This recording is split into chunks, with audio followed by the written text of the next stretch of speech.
Assalamualaikum warahmatullahi wabarakatuh. Selamat pagi. Semoga rekan-rekan sehat selalu.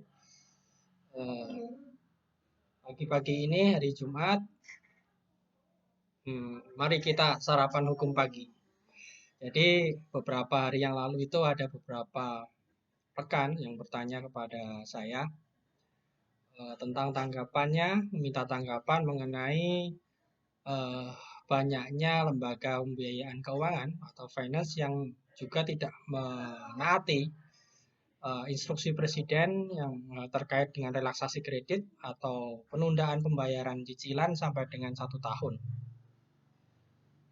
Eh, Baik, seperti yang kita ketahui bersama bahwa beberapa waktu yang lalu Presiden Joko Widodo telah membuat sebuah instruksi presiden mengenai eh, relaksasi kredit yang memungkinkan para debitur diberikan keringanan untuk dibuatkan restrukturisasi pembayaran, penundaan penyicilan sampai dengan 1 tahun ke depan.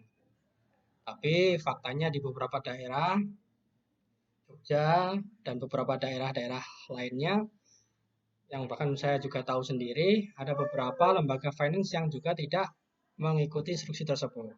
Lalu bagaimana konsekuensi dan kedudukan hukumnya terkait dengan lembaga pembiayaan yang tidak mengikuti instruksi presiden tersebut? Baik, saya akan mengulas dasar dulu secara simpel saja, agar kita semua bisa mengetahui dan bisa menerimanya. Pada dasarnya pembiayaan ataupun transaksi kredit atau apa namanya itu adalah sebuah transaksi yang berawal dari sebuah perjanjian, peristiwa hukum privat, bahkan sangat privat, perjanjian. Perjanjian itu syarat utamanya adalah salah satunya adalah kesepakatan antara dua belah pihak. Jika si pihak debitur dan kreditur bersepakat menyepakati beberapa hal termasuk objek, subjek, lalu dengan eh, kualifikasi perjanjian dan sebagainya, maka kalau ditandatangani berdua maka perjanjian tersebut dianggap sah dan mengikat dua belah pihak dan menjadi undang-undang bagi debitur dan kreditur untuk saling menghormatinya dan melaksanakannya. Nah, sebenarnya tanpa ada instruksi presiden pun, tanpa ada peraturan OJK,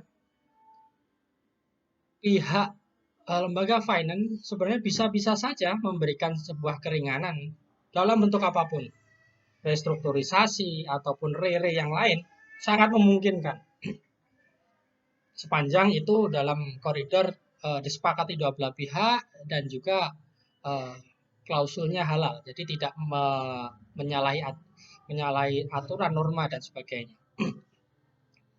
Jadi sebenarnya ini instruksi presiden saya melihatnya hanya sebatas himbauan. Jadi karena kedudukannya di bawah undang-undang, menurut saya hanya sebuah himbauan, hey, bahwa eh, lembaga perbankan kamu itu datang ke Indonesia, berusaha di Indonesia, eh, memiliki penghasilan dari Indonesia, tolonglah masyarakat Indonesia, kita semua sedang menghadapi sebuah krisis, sebuah keadaan darurat, yang dimana harus bahkan sulit untuk dipilih antara mana yang dulu untuk diselamatkan, antara ekonomi, jiwa, keselamatan dan sebagainya itu sangat sulit bahkan. Makanya ayo para lembaga pembiayaan, tolonglah masyarakat Indonesia yang sudah lama memberikan keuntungan kepada kalian untuk melaksanakan yang berbentuk restrukturisasi kredit dan sebagainya atau relaksasi kredit. Saya pribadi pun juga berpendapat demikian bahwa sesungguhnya ini hanya masalah hati, masalah nurani dan masalah rasa saja bahwa sesungguhnya teman-teman lembaga pembiayaan itu adalah teman-teman yang bisa sangat membantu masyarakat Indonesia, bahkan bisa menopang perekonomian Indonesia. Sudah saatnya teman-teman menunjukkan bahwa sesungguhnya teman-teman ini memiliki empati, memiliki peran, tidak hanya peran yang berstigma negatif di masyarakat, tapi juga membantu dengan nyata. Karena kita tahu bisnis lembaga keuangan itu tidak ada ruginya. Bahkan semua aturan, semua kebijakan itu cenderung sebelum-sebelum ini cenderung mengarah pada perlindungan para pengusaha keuangan. Kita tahu semua, ini bukan sebuah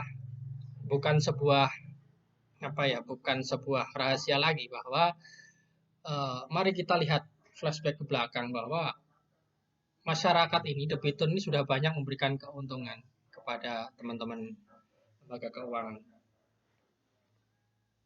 Jika terlambat, dendanya juga nggak kira-kira, kadang-kadang juga saya pikir sadis juga gitu. Terlambat 1 hari saja bisa ditarik kendaraannya, lalu dilelang dengan sejadi-jadinya, nggak peduli berapa harganya. Dan kadang-kadang angsuran cicilan tinggal berapa hitungan berapa hari saja, tapi tidak sanggup membayar tepat waktu, ditarik lalu dilelang. Tentu saja yang dirugikan juga konsumen juga, nggak debitur juga. Lalu bunganya juga tidak sedikit. Jadi kalau berbicara bahwa saya juga memiliki jajaran pegawai yang harus saya gaji setiap bulan. Jadi tidak bisa main penundaan seperti itu. Oke, kalau berbicara masalah bisnis mungkin iya seperti itu. Tapi kalau kita bicara masalah flashback ke belakang, sebenarnya teman-teman ini sudah banyak sekali mendapatkan keuntungan.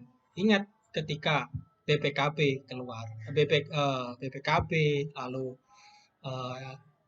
semacam sertifikat, ketika masuk sebagai jaminan di dalamnya, di situ juga seringkali dimasukkan klausul asuransi. Teman-teman sudah untung lagi, tidak mau rugi. Teman-teman finance itu saya melihat tidak mau rugi juga dari dulu. Jadi untuk hari ini ya saya juga pribadi juga mewakili teman-teman, mohonlah teman-teman kita tunjukkan usaha kita bersama untuk melawan krisis di tengah pandemi corona ini. Jadi untuk hal-hal seperti ini, saran saya untuk OJK dan juga masyarakat, ya kita lihat saja sebenarnya siapa sih lembaga finance yang benar-benar baik.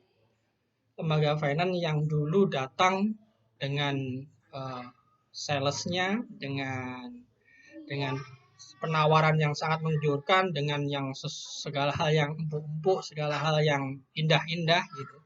Tapi ketika hal-hal darurat seperti ini, kita bisa lihat bersama bahwa mana lembaga finance, mana lembaga pembiayaan yang benar-benar dia bekerja dengan hati, dia hanya bekerja dengan profit oriented. Kita bisa melihat bersama, dan saya sarankan kepada OJK hal seperti ini, keadaan ini walaupun mungkin belum ada payung hukumnya secara tegas gitu, tapi saya menyarankan bahwa peristiwa ini dijadikan catatan tersendiri kepada teman-teman finance untuk ke depan memberikan izin, bahkan bisa dievaluasi untuk ke depan bahwa setelah pandemi ini selesai, maka kita harus lakukan evaluasi besar-besaran terhadap lembaga finance yang ada di Indonesia ini. Mana yang benar-benar dia itu merah putih, mana yang bukan, mana yang tidak. Jadi semuanya akan lebih baik ke depannya. Baik, sekian paparan hukum dari saya, sederhana dan mudah-mudahan bisa dipahami dan bisa membantu pemahaman rekan-rekan semua. Tetap jaga kesehatan, stay at home. Semoga kita segera terbebas dari pandemi corona ini sehingga kita bisa beraktivitas seperti biasa. Baik, assalamualaikum warahmatullahi wabarakatuh.